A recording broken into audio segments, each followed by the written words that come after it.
Hi everybody, just a quick update following obviously coming off a pretty big week last week.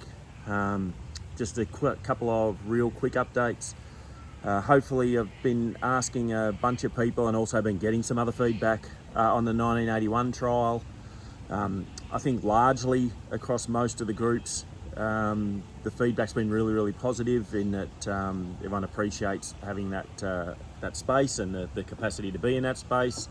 The one area we acknowledge too we need to still keep trying to resolve a little bit. I think we found a solution going forward is probably the Thursday afternoons. Just for everyone's information, I just want to make sure everyone knew that we did spend a bit of time on consulting with everybody or the golf community prior to setting the times. The original times were always 9 till 3, which was done in agreement. That's what we worked on, but obviously that overlooked a little bit those Wednesday, the Thursday afternoon guys coming in.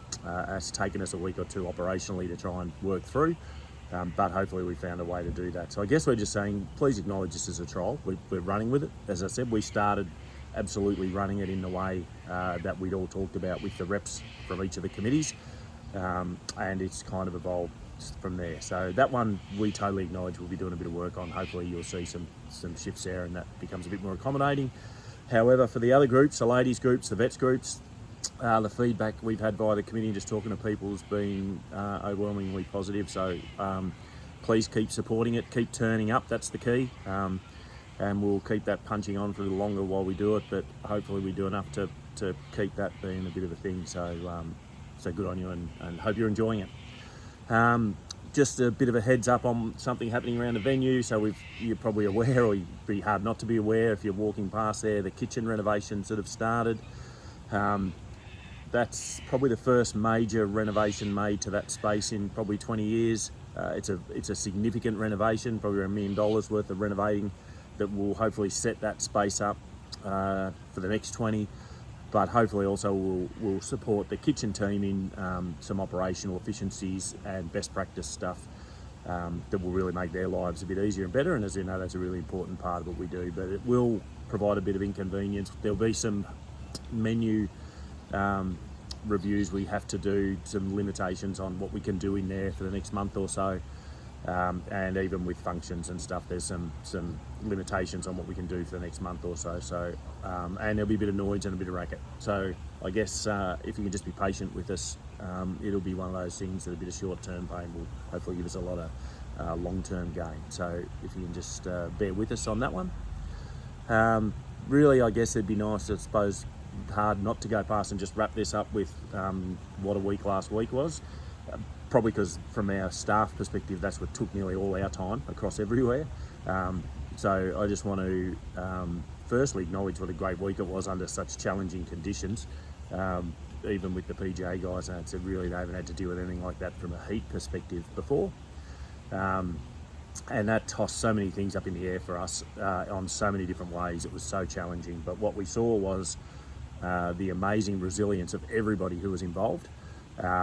And end up being an amazing week and a great result. And I think everyone who was there just loved it and had a good time. For those of you who haven't watched it, if you've got Fox Sport or KO, I'd encourage you to go on and check it out. Everything looked amazing on there, a lot of talk about it. We had SEN Radio here for the week, broadcasting right around regional Victoria, but also into Melbourne for a few days. That was great. So the profile and exposure that we get over that week is just, there's nothing else we do that compares to it. It'd be remiss if I didn't really pass on some thank yous to our crew and to others who just made all that come together. As many of you know that starts so far back. It doesn't all happen in the last 5 days. It goes back with we had Mel working with partners and trying to make sure that we could even deliver the event from months away. Amy pulling together all the comms and the media. And looking after the broadcast stuff is really inherently a lot of why we do this event, and that was amazing. We had Aaron and Cal, along with Fiona, Tara and Jackie, and had Jace, Adam, and we even had Sean come back for a bit of a cameo who worked with us. Those guys from the hospitality perspective and keeping everything running and delivering great hospitality around the place was fantastic, and a lot of work, just as much work goes into that as it does running the golf parts. Speaking of which, obviously Chris and the golf team, wow, that week for them, they have more things thrown at them this year they probably ever had. What I believe is the first time any golf tournament played for world ranking points that used golf carts for a couple of days was here. So we might see little Coblenburger again, writing itself into the history books in a small way. But Chris and his team were just amazing in some of the short changes that they had to make.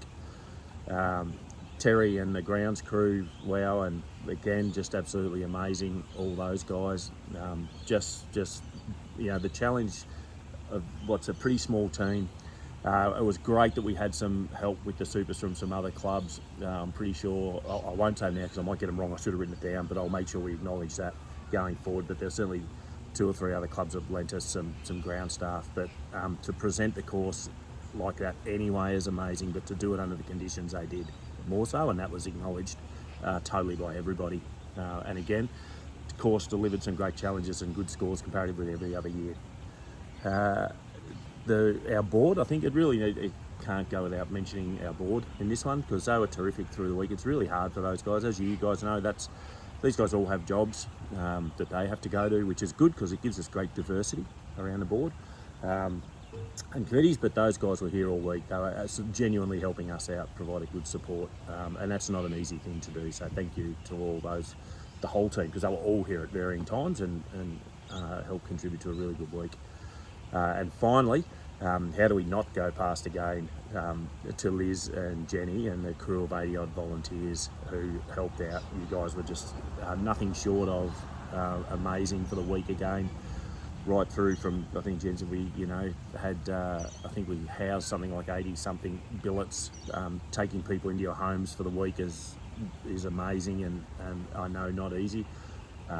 The players appreciate it. We got a really lovely letter from Karen Lunn, the CEO of the WPGA, the other day, particularly talking about the importance of billets to the tour and how important it is for players who are trying to make their way to be able to compete, and they just can't do it without that. But at the other end of that, we know what that's like to have to take people into your homes and to have to look after them for the week. So that is amazing. And all those volunteers, all you guys who were here for the week, most of it in 40, 45 degree temperatures with late changes sprung on you, things happening a day out was just amazing, and I can't enough thank you guys, but in particular Liz for the coordination, because again, having done that before, I just know how much work there is, and particularly this year, just amazing. So and Jenny with the billets, hard yard. So thanks so much, all of you. It is so much appreciated. I hope you guys really got some joy out of it and got a big kick out of it as well. It's such a big week. There's so many things. It's almost what the next newsletter talk about. There's so many things happen off that week. We invite government partners here. We have schools visit here.